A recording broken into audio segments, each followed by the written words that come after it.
Hi there, I'm Irk and this is my channel, Get Irked. In this episode, Nvidia, is this company creating the multiverse or is it giving birth to Skynet?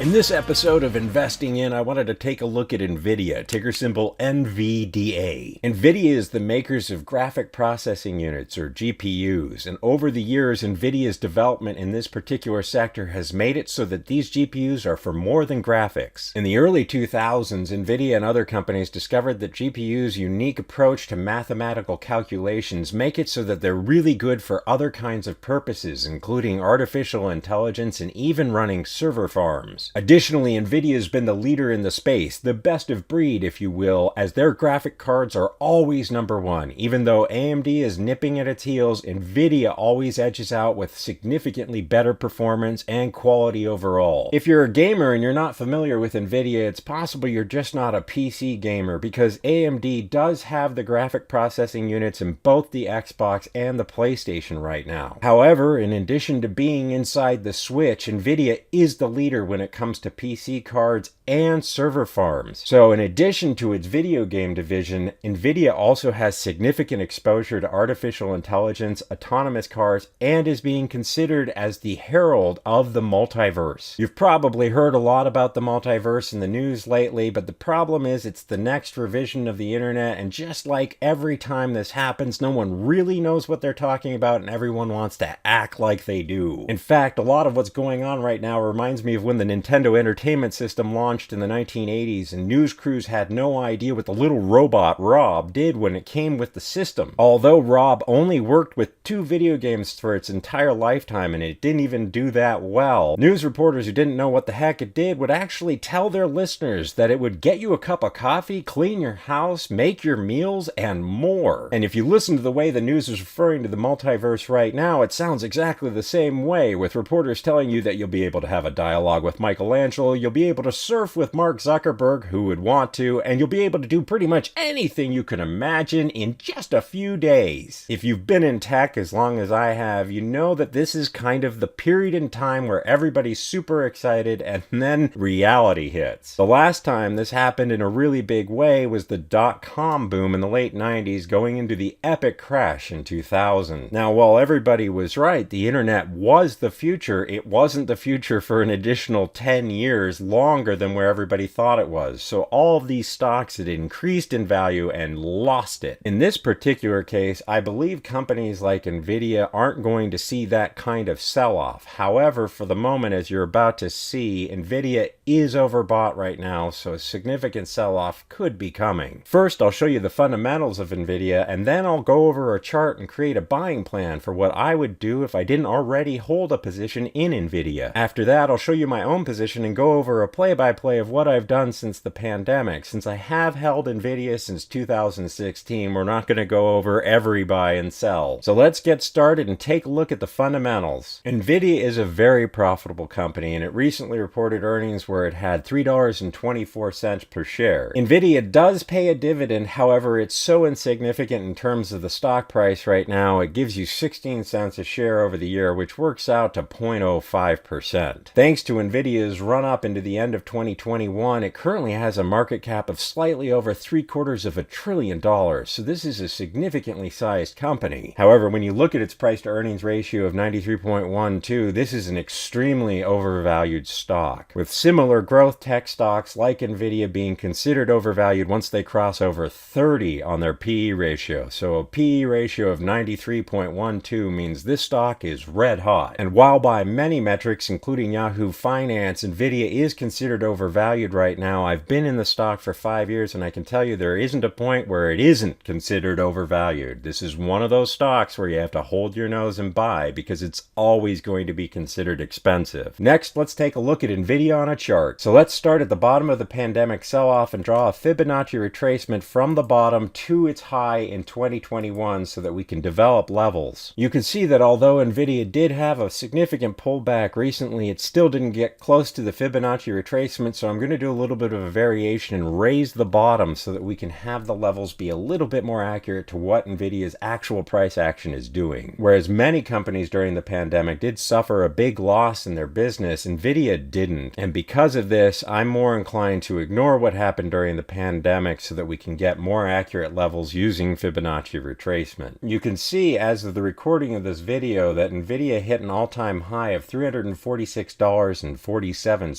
After this, it did pull back to $280.38, very near to the 23.6% retracement of our new Fibonacci retracement. You can also see that there is price support back here as well, so where you would start your position depends on how aggressive you'd like to be when it comes to getting started with Nvidia. If I didn't currently hold a position, I would be more aggressive, and I might even start up at this point here at $294.10. But since Nvidia is so overvalued, I wouldn't use a 50% allocation. I'd be more inclined to stick somewhere between 25 and 30% so I could have more purchases on the way down. For those of you who haven't viewed other videos on my channel, usually I buy 50% of a position initially and then save the remaining 50% to buy in 10% stages on the way down. But when you're talking about an asset like Nvidia that is so overvalued, I'm more inclined to use a smaller initial allocation. So after our first buy here, I would probably look toward here down around $243 to make my second buy. After this, you can see that the 200-day moving average is right around $200, and you can also see that the 50% retracement is right around there as well. And this significant pullback here at $206.62 might be my third buy. After that, you can see that there was support at the 61.8% retracement line back here, but you can also see that it found significant support up here. So I might be more inclined to use this here at $181.64 as my fourth buy. After that, you can see that there's key support down here at $155, followed by additional key support here at $135.43. Finally, we go down here and you can see that there's a lot of support right here, and you might use this one if you were thinking you were going to be more aggressive and find $116.79 to be your next buy. However, that buy does represent a sell-off of 66.29% from Nvidia's high, so we need to look in the past to see if Nvidia has seen that kind of a sell-off before. While the pandemic sell-off did see a pullback of 42.88% from Nvidia's then high to the low of the pandemic, believe it or not, Nvidia has sold off significantly more than the pandemic sell-off in the past. Its most significant sell-off occurred in the fourth quarter of 2018, which was a confluence of events. Nvidia reported that there were a lot more sales that were coming from crypto mining than anyone expected, and this was at the point in time where Bitcoin had initially sold off from $20,000 to $6,000, so investors started bailing on Nvidia at that point. This issue was only compounded further when Fed Chair Jerome Powell raised rates so significantly that the entire market sold off, and whenever that happens, NASDAQ stocks like Nvidia get hit the hardest. And even at the time in 2018, Nvidia was one of the more popular stocks, so it was overvalued, and it sold off 57.47% from the high to the low. So by taking that historical sell-off into consideration, you could see that $116.79 is likely going to be too low to get hit. We'll probably be able to see $135 in the event of a really serious sell-off, but getting down to 66% is unlikely. However, as I always say, I don't like buying a full allocation in any of my positions. I prefer to only buy a certain percentage and then have that position grow into a full allocation over time. I prefer to have money on the sidelines. Investing is always a personal thing, so if you want to be more aggressive than my approach, of course it's up to you. I'm not a professional, I'm just a guy talking about stocks on YouTube. So from here, let's take a look at my own position in Nvidia, and I'll show you where I've come from and where I am right now. I made my first buy in Nvidia on September 6th of 2016 at a share price of $15.67. At the time, any of these dreams of Metaverse or even using it for artificial intelligence were just a gleam in Jensen Huang's eye. The reason I bought in is I've been a gamer for more than 30 years and I love Nvidia's graphic cards. Little did I know at the time this was going to be one of the most successful positions in my entire portfolio, so I only bought a 50% allocation, and then Nvidia never really sold off enough for me to add to it. Fast forward to right before the pandemic sell sell-off and my position was at negative $11.53 a share. A negative per share cost indicates that I have no capital left in the position, and instead each share adds $11.53 to the portfolio's bottom line in addition to the value of each share. So I had already pulled off a decent amount of profit before the pandemic sell-off. I made my first buy in Nvidia during the pandemic sell-off on March 12th of 2020 at $56.25 a share, which raised my per share cost to negative $6.41. A few days later, on March 16th, 2020, I decided to get more aggressive and I made a significant buy at $48.57. This actually put capital back into the position and raised my per share cost up to a positive $6.69. Nvidia ended up bottoming just 2 days later at $45.17, and then it was off to the races from there. On April 14th, 2020, I got my capital back out of the position at $69.54, which lowered my per share cost to negative $3.75. At this point, in less than a month since the market's bottom on March 23rd, Nvidia had bounced almost 50%, so I thought that was a decent enough profit to take and get my capital back out of the position. Of course, Nvidia only headed higher from there. A few months later, I made my second sell of 2020 on July 13th at $106.58, and this lowered my per share cost to negative $25.71. After this point, since Nvidia wasn't at a target allocation size for my portfolio and I had already pulled all of my capital plus profits out of the position, I decided to let it run to see where it would go for the rest of 2020 and deep into 2021. On July 27th of 2021, I decided to put some money back into the position, so I made a buy at $189.26, which raised my per share cost to negative $15.50. Nvidia had only just pulled off of its high and it had a bit of a bounce off of its pullback, and I thought it could go lower, but I wanted to get in early, and it turned out I wasn't early. It only headed even higher from here. On November 4th, Nvidia had grown so fast that it exceeded the target allocation for my portfolio by such a large margin that I had no choice. I had to take profits at $312.56, which lowered my per share cost to negative $31.80. I often have people ask me, if you have conviction in an investment and you think it's going to go higher, why would you take profits? And this is one of those things where discipline trumps conviction. Since Nvidia was now the biggest position in my portfolio and had exceeded the allocation target of 6.67% by an extreme margin, I had to take profits. I had to reduce it so that one position wasn't so big in my portfolio. And Nvidia ended up only going higher from there. A few weeks later, Nvidia had once again dramatically exceeded the target allocation for my portfolio, and I needed to take additional profits on November 22nd at $343.03, which lowered my per share cost to negative $51.40. Little did I know that was going to be the same day that Nvidia was going to hit its all-time high of $346.47 before it pulled back. In fact, Nvidia had a really decent pullback of nearly 20%. It pulled back 19.08% from its high of $346.47 to the low of $280.38. However, even at $280.38, Nvidia still made up too much of my portfolio, so I wasn't going to add back in. In fact, I am going to wait until Nvidia pulls back to around these points, and I'm probably going to add here around $243 or even raise it up to the low of the following day, $245, and go from there. Because I have been in Nvidia for 5 years plus, I have so much profit taken out of the position, I get the luxury of being able to play around a little bit more with where I add back in. I can either be conservative or aggressive without worrying about damaging the original capital, since I no longer have any money in the position besides the profits. Even if Nvidia sells off 66%, I will never put capital back into this position again. I'd rather be hands off and miss out when it sells off too low than end up possibly turning a winner into a loser by putting capital back in and then having something really dramatic happen. For me, Nvidia is unquestionably going to be one of the biggest companies as we head into the future unless something unbelievably catastrophic happens, so I'm sticking with it for the very long term. Thank you for watching. Please hit like and subscribe, and I'll see you in the next video.